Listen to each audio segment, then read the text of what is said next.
And to better understand the complications in the investigation, we're joined by Matt Robinson from Denver, Colorado. Matt is a member of the International Society of Air Safety Investigators and an aircraft accident investigator for the U.S. Navy and Marine Corps. Thank you so much for your time. Thanks for having me. We're hearing now that pings are coming from two different locations. How are investigators interpreting this? You have to go search where those signals are found. Now, I've been told by my oceanographers on the types of salvages and searches that I've done in the past that there are a myriad of distractors, other anomalies in the ocean, whether created by whales, animals, or by the Earth itself, that can produce that type of signal. So that's what I've been told in the past. This could be a distractor, or it could be the flight data recorder. We'll see what happens with a more extensive search.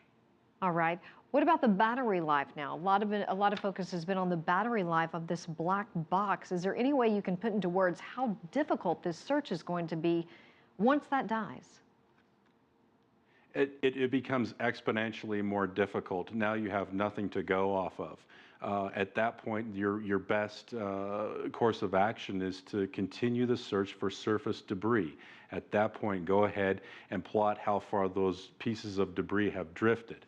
I'm optimistic that these pieces will be found.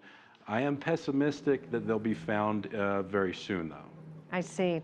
Matt, what about the big news today making headlines that the plane may have purposely skirted Indonesian airspace? How much credibility do you give this?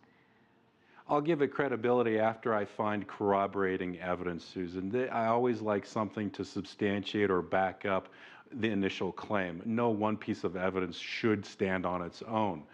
It does look like it's deliberate, but it's still too early to tell without a definitive flight data recorder database to take a look at. Right. We know that this is taking such a long time, especially for the families involved. The U.S. Navy, I should mention, still finds wreckage of planes that went down during World War II. Could this be a mystery for decades? That's a great point. I've mentioned that before, that I understand the requirement, the need that the families and friends need for answers. I deal with that all the time. It's hard for somebody to understand that these investigations take much longer than what other people are accustomed to. There has been wreckage that's lost for 2 years in Navy and Marine Corps mishaps. So yes, it will take a long time, but I'm confident something will turn up. All righty, Matt Robinson, thank you so much from the International Society of Air Safety Investigators. We appreciate your time.